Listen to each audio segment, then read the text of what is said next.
Hello all, welcome to my channel. இந்த வீடியோவில் lining blouse தைக்கிறத பார்க்கலாம். ப்ளவுஸோட பேக் பார்ட்டை எடுத்துக்கிட்டு சென்டரில் அந்த மாதிரி அர்க்காத் பண்ணியிருக்கேன் பாருங்கள். அதுக்கு நேராக ஒரு ஸ்டிச்சஸ் போட்டு எடுத்துக்கலாம். பெரிய தையலில் வச்சு ஒரு ஸ்டிச்சஸ் போட்டு எடுத்துக்கலாம். எதுக்காகன்னா லைனிங் நகராமல் இருக்கும், சென்ட்ரு மாறாமல் இருக்கும். அதனால் நம்ம ஸ்டிச்சஸ் போட்டுக்கிட்டால் நல்லாயிருக்கும். கடைசியாக அதை பிரித்து விட்டுக்கலாம். அதுக்கப்புறம் சுற்றி எல்லா பக்கமும் தைச்சி எடுத்துக்கலாம்.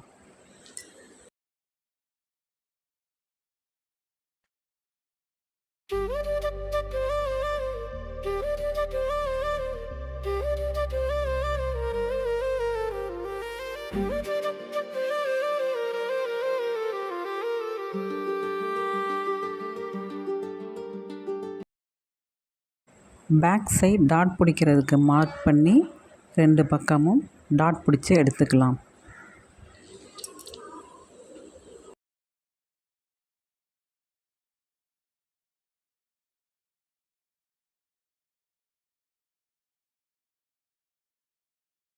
ஒரு லைட்டாக சின்ன பெண்டு வருது பாருங்கள். அந்த பெண்டை நேர் பண்ணி எடுத்துக்கலாம். ஒரு 1/2 இன்ச்சு மார்க் பண்ணி நம்ம டாட் பிடிச்சதுலேருந்து நேர் பண்ணி எடுத்துக்கலாம்.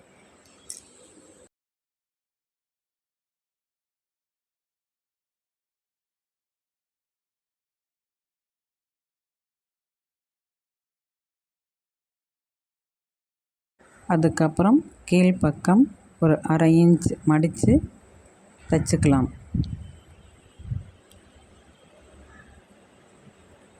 பாருங்கள், இப்போ ஸ்ட்ரைட்டாக தெரியும். அதுக்காக தான் அந்த 1/2 இன்ச் கட் பண்ணுறது சைடில். அப்புறம் ஒரு 1 இன்ச்சு மடித்து தைச்சி எடுத்துக்கலாம்.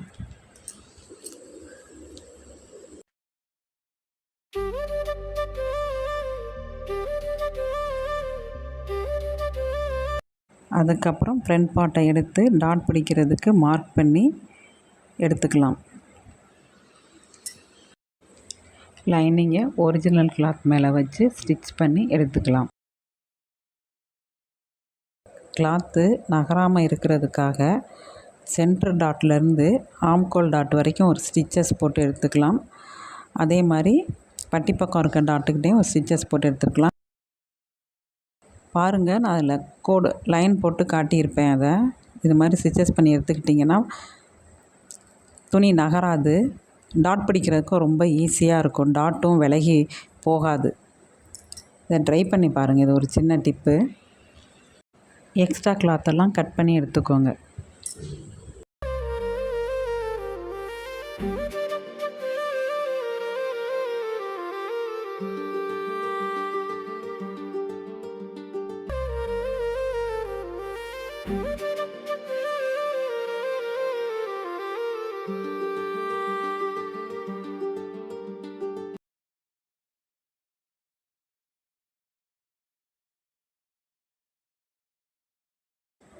டாட் மார்க் பண்ணி டாட் பிடிச்சி எடுத்துக்கலாம் 2 சைடும்.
துணி விலகாமல் இருக்கிறதுக்காக தையல் போட்டோம்ல, அதை பிரித்து எடுத்துடலாம்.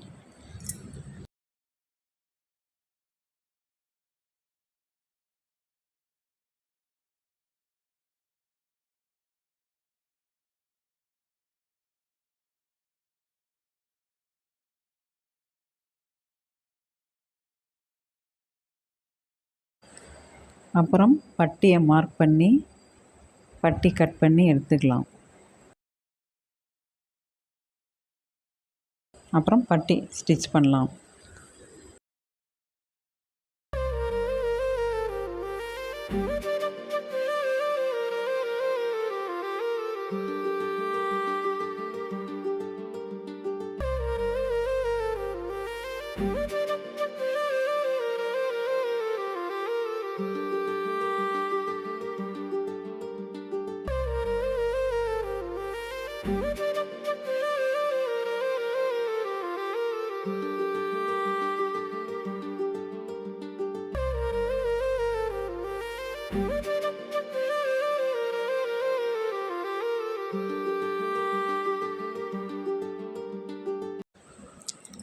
பட்டியில் சென்டர் டாட்டுக்கு நேராக அர்க்காத் பண்ணியிருக்கேன் பாருங்கள், ஒரு மார்க் பண்ணியிருக்கேன். அந்த மார்க்குக்கு நேராக சென்டர் டாட்டை வச்சு லைனிங்கை உள்பக்கமாகவும் ஒரிஜினல் கிளாத்தை மேலேயும் வச்சு ஸ்டிச் பண்ணலாம். இன்னொரு பக்கமும் அதே மாதிரியே ஸ்டிச் பண்ணி எடுத்துக்கலாம். இன்விசிபிளாக பட்டி எப்படி தைக்கிறதுங்கிறத பார்க்கலாம். 2 டைப்பு நான் காட்டியிருக்கேன். 2 டைப்பையுமே ஒரே ப்ளவுஸ்லேயே காட்டியிருக்கேன், பாருங்கள். நீங்களும் ட்ரை பண்ணி பாருங்கள். யூஸ்ஃபுல்லாக இருந்துச்சான்னு கமெண்ட்டில் சொல்லுங்கள். மேல் பக்கம் திருப்பி ஒரு படிமான தையல் போட்டுக்கலாம்.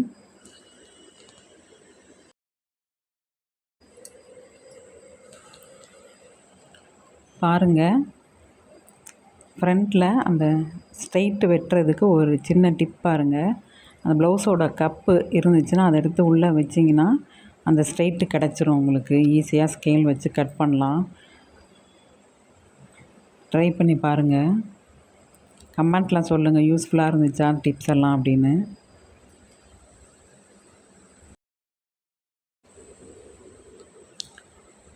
பேக் சைடு எடுத்து மேலே போட்டு ஹைட்டை மார்க் பண்ணி கட் பண்ணி எடுத்துக்கலாம்.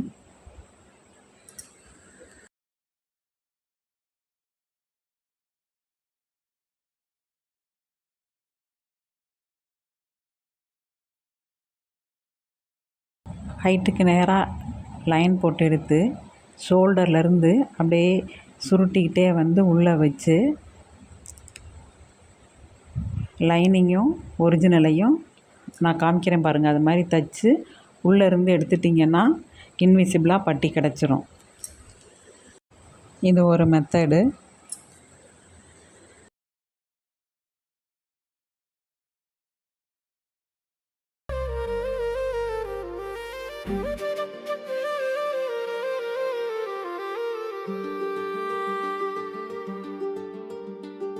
அதே மாதிரியே ஹைட்டு லைன் போட்டு எடுத்துக்கிட்டு லைனிங் அந்த அளவுக்கு நேராக மடித்து தைச்சிடணும். அதுக்கப்புறம் ஒரிஜினல் கிளாத்தை அதே அளவுக்கு மடித்து அது உள்ளே மடித்து அதை லைனிங்கை மேலே வச்சு தைச்சிடணும். வீடியோவில் பாருங்கள், அது தெரியும்.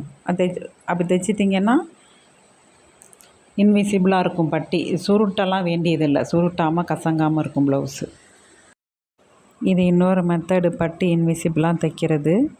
இந்த டிப்ஸ் எல்லாம் யூஸ்ஃபுல்லாக இருக்கான்னு கமெண்ட்டில் சொல்லுங்கள். இதே மாதிரி வீடியோஸ்லாம் இன்னும் வரும், பாருங்கள். சப்போர்ட் பண்ணுங்கள், சப்ஸ்கிரைப் பண்ணுங்கள். நம்ம லைனிங்கில் வெட்டின கழுத்து பீஸை எடுத்து பட்டிக்காக 2ஆக கட் பண்ணி எடுத்துக்கலாம். ஒன்றில் ஐ பட்டியும் ஒன்றில் கொக்கி பட்டியும் தைச்சிக்கலாம்.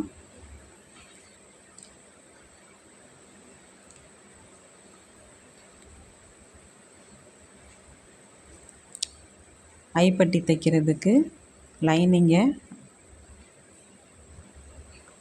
அடியில் வச்சு மேலே திருப்பணும்.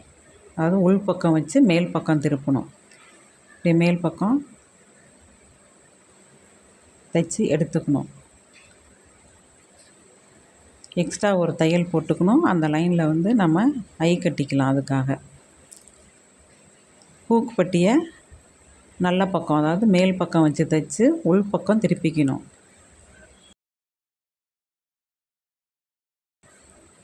அது மேலே ஒரு படிமான தையல் விட்டு உள்பக்கமாக மடித்து தைச்சி எடுத்துக்கணும்.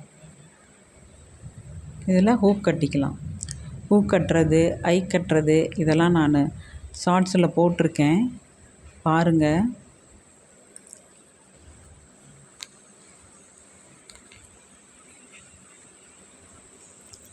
கொஞ்சோண்டு நெக்கு எக்ஸ்ட்ரா போயிடுச்சு, அதான் கட் பண்ணிக்கிட்டேன்.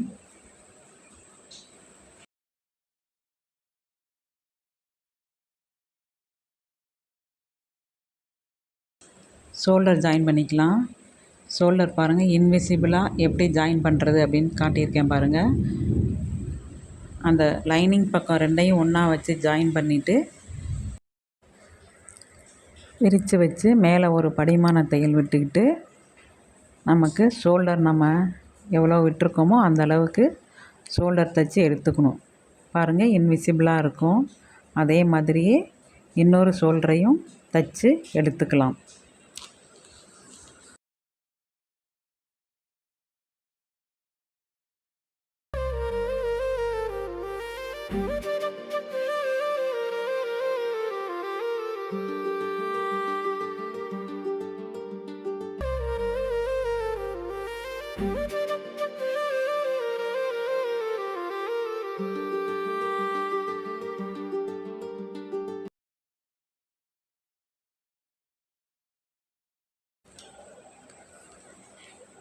கை ஸ்டிச் பண்ணி எடுத்துக்கலாம். பார்டர் கை அது பாருங்கள்,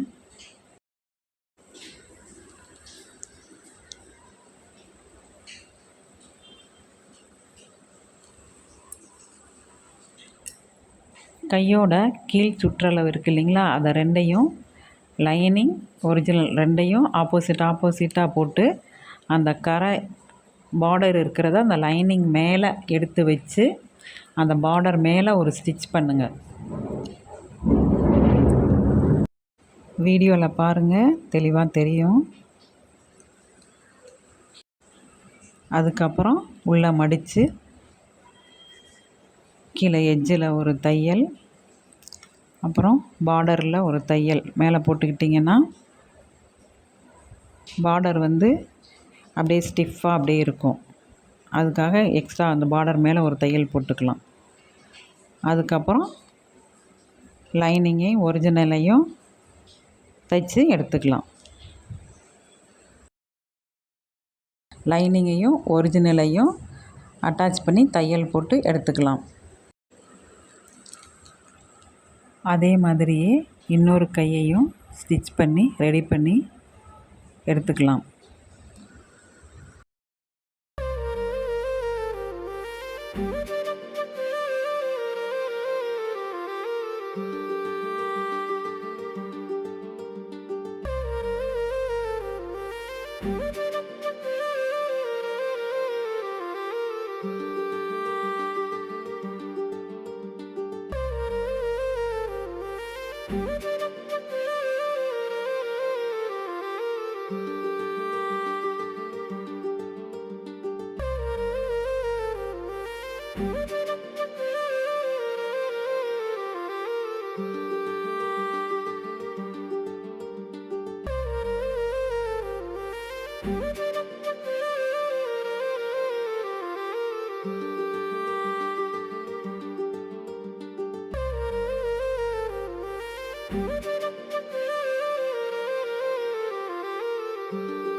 கை ஜாயின் பண்ணி எடுத்துக்கலாம்.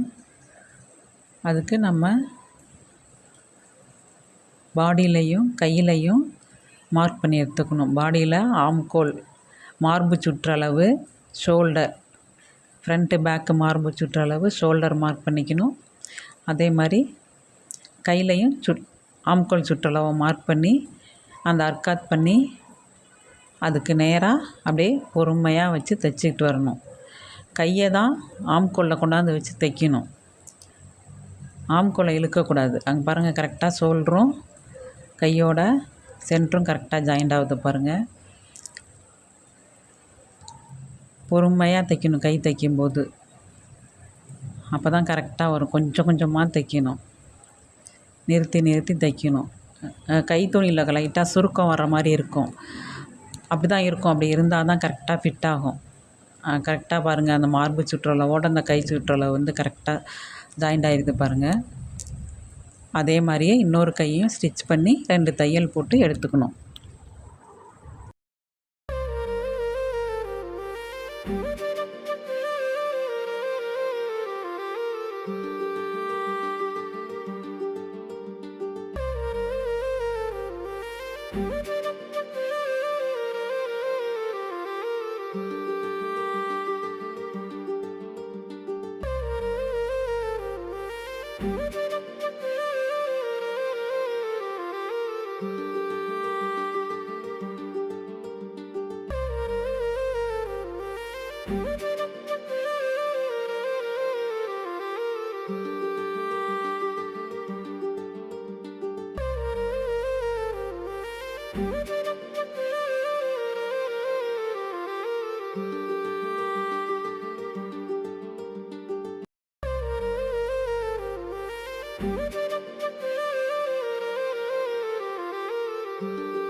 இடுப்பு சுற்றளவு, ஃப்ரண்ட்டு பேக்கு தேவையான அளவை மார்க் பண்ணி எடுத்துக்கணும். அதே மாதிரி கை சுற்றளவும் தேவையான அளவு மார்க் பண்ணி எடுத்துக்கிட்டு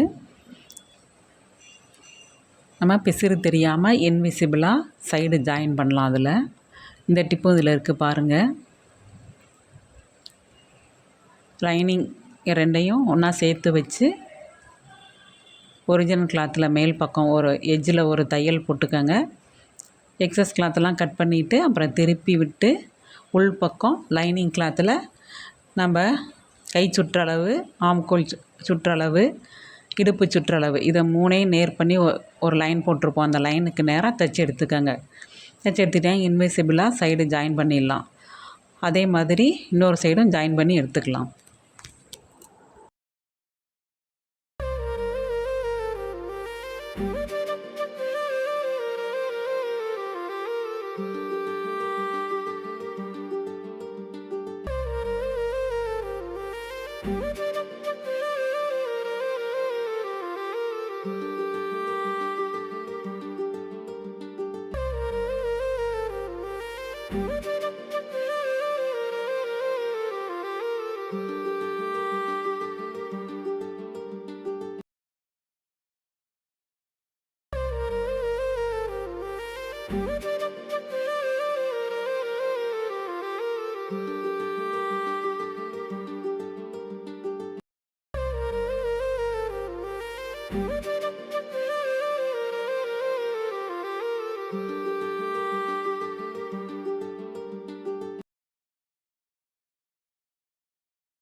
அதுக்கப்புறம் நெக்கை ஃபினிஷ் பண்ணிக்கலாம். ப்ளவுஸ் பீஸில் இருக்க அந்த பெரிய பார்டரை கிராஸ் பீஸாக கட் பண்ணி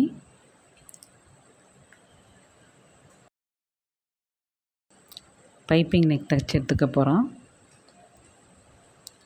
இந்த கிராஸ் பீஸ் எல்லாம் கிராஸாக ஜாயின் பண்ணிக்கணும். ஜாயின் பண்ணிக்கிட்டு ஓரத்தில் ஒரு பக்கம் மட்டும் மடித்து தைச்சி எடுத்துக்கணும்.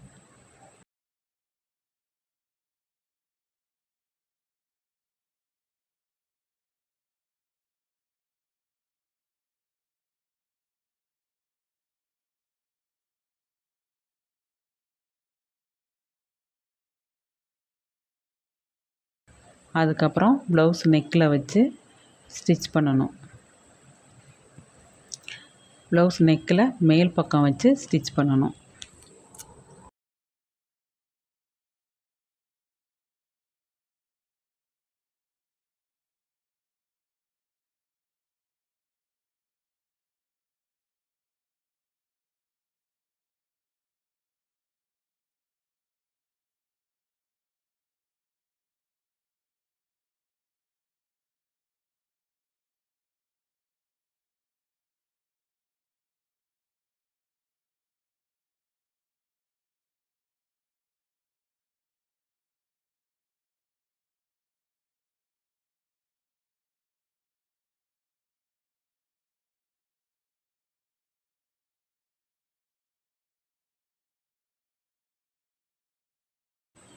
ஃபுல்லாக நெக்கு ஃபுல்லாக வச்சு தைச்சி எடுத்துக்கிட்டு அப்புறம் அதை ஏற்கனவே நம்ம மடித்து அடிச்சிருக்கோம். அதனால் உள்பக்கம் திருப்பி பொறுமையாக தைக்கணும். உள்பக்கம் திருப்பி மேல் பக்கம் தைக்கணும். அந்த பைப்பிங் திருப்புறோம்ல, அது திருப்பும்போது பைப்பிங் மாதிரி வரும் நமக்கு. அந்த ஓரமாக தையல் வெளியில் தெரியாதது மாதிரி அந்த பக்கத்தில் கொடுத்து எடுத்துக்கணும். எடுத்துக்கிட்டால் பைப்பிங் நெக்கு ரெடி ஆயிரும். அதுக்கு தனியாக நான் ஒரு வீடியோ போடுறேன். ஃபைனலாக ப்ளவுஸோட லுக்கு இப்படி தான் இருக்கும். எப்படி இருக்குதுன்னு சொல்லுங்கள். லைக் பண்ணுங்கள், சப்ஸ்கிரைப் பண்ணுங்கள். நன்றிகள்.